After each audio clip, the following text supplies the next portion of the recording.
Welcome to CARICOMP Insider, where high-tech facial recognition meets real-world intelligence.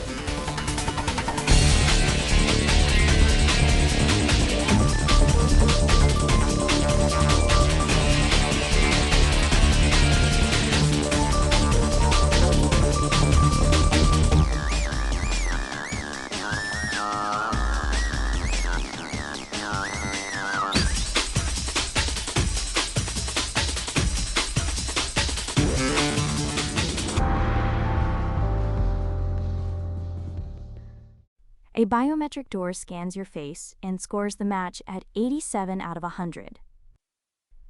Should it open?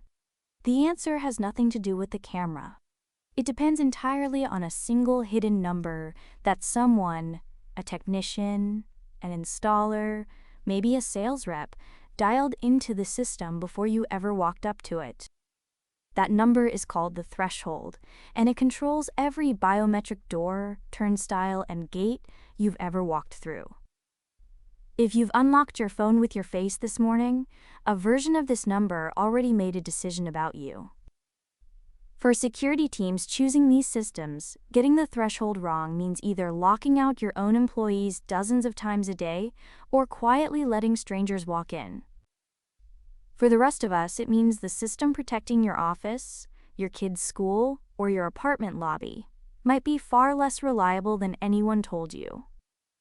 And honestly, that's a little unsettling. But once you understand how this one setting works, you'll know more than most people who actually buy these systems. So what is a threshold, and why does moving it one direction make everything else worse? When a biometric system scans your face, it doesn't see you the way a person does.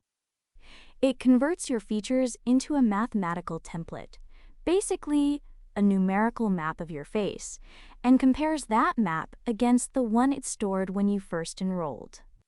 The system spits out a similarity score. Maybe it's 0.87 on a 0 to 1 scale. Now the system has to decide, is 0.87 close enough? The threshold is the cutoff line. Anything above it, the door opens. Anything below, you're denied. Picture a security guard at a nightclub checking IDs. If he demands the photo match the person perfectly, same lighting, same expression, same angle, nobody gets in. Even people who've just aged a little since their photo get turned away. But if he relaxes the standards so anyone who looks roughly like their photo gets through, eventually someone hands him a cousin's ID and walks right past. The guard's eyesight didn't change. Only his standard did. That's exactly what happens when an engineer adjusts a biometric threshold. This creates a trade-off that you literally cannot escape with a single sensor. The industry measures it with two error rates. The first is the false accept rate, how often the system lets in someone who shouldn't be there. The second is the false reject rate, how often it locks out someone who belongs. They sit on opposite ends of a seesaw. Push one down, the other rises. If you crank the threshold up to demand near-perfect matches, false accepts drop to almost 0. Great for security, but now authorized people are getting rejected constantly because their hair changed, the lighting shifted, or they're wearing glasses they didn't have on enrollment day. Lower the threshold for convenience, and imposters start finding a path in. There's a benchmark the industry uses to evaluate this balance. It's called the equal error rate, or EER. That's the point where false accepts and false rejects are exactly equal. A lower EER means the system manages both types of mistakes more effectively. But no real-world deployment actually operates at the EER. A hospital might tolerate more false rejects to keep unauthorized people out of a pharmacy. A corporate lobby might accept a slightly higher imposter risk to stop employees from queuing up every morning. The threshold gets tuned to the building's priorities, not to some ideal number on a spec sheet. An environment makes this harder than it sounds. Dirt on the sensor, moisture in the air, dim lighting, even temperature swings. All of these degrade the quality of the scan before the algorithm ever runs its comparison. A legitimate employee standing in a shadow might produce a score of 0.75 instead of 0.87, and the system rejects them. Not because the algorithm failed, because the capture conditions shifted the score below a threshold that was set on a sunny Tuesday during installation. For anyone who's been locked out of their own building and thought the system was broken, it probably wasn't. The threshold just wasn't calibrated for a rainy Monday. So is there any way to beat this seesaw? Actually, yes. Multimodal systems, ones that combine face recognition with a second biometric like a fingerprint, can push both error rates down at the same time. The numbers are striking.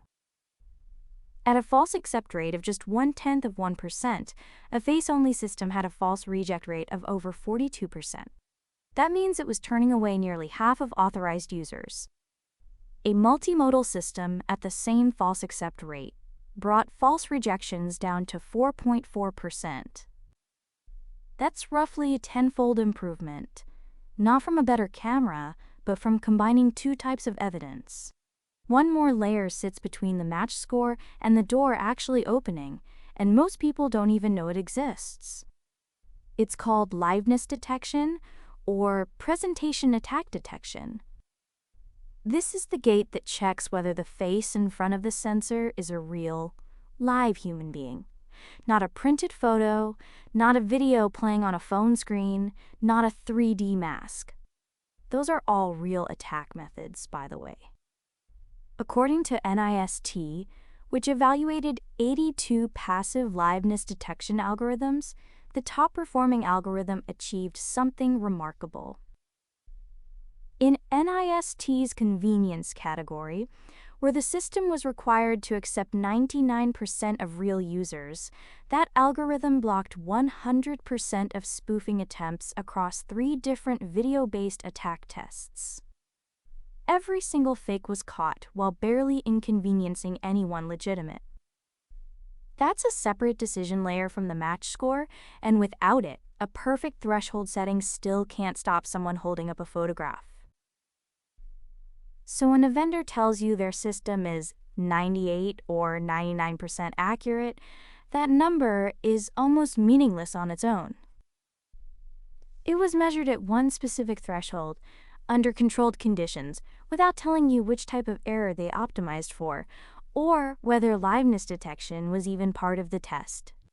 Accuracy is a physics measurement. Reliability is a business decision hiding behind a threshold dial. So remember 3 things. Every biometric system has a hidden threshold that decides who gets in and who doesn't.